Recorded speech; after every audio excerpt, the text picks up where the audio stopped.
Hello ate, sana ka-action ka na. Ayan na. Ay, kulimit ka na.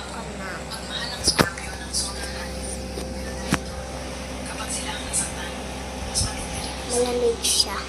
Ayan, nalabas muna ako. Kasi ako lumabas.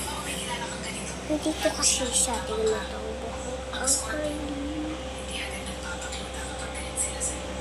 Okay. Birthday ng iyong anak, gawin lang itong papaswerte. Bago sumapit, ang kaarawan sa isang malinis na tissue. Maglagay ng isang pang-isipulo ng tuloy-tuloy na pera. Maligit na sa yung kuya ko pinatay ko na. Pinatay ko na. Mag-hello ka. Hello ka. Hello ka. Hi ka. Ayan, pinapanood niya, Titan. Titan.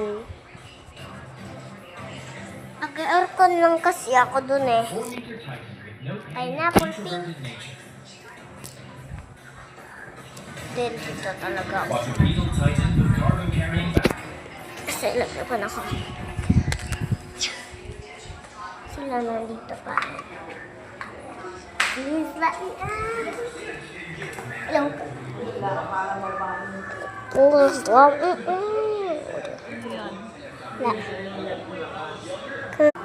Hinaan Mami Lai?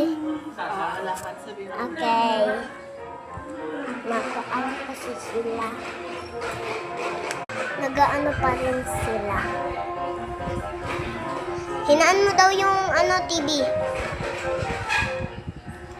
Sabi ko baga doon muna tayo sa kwarto.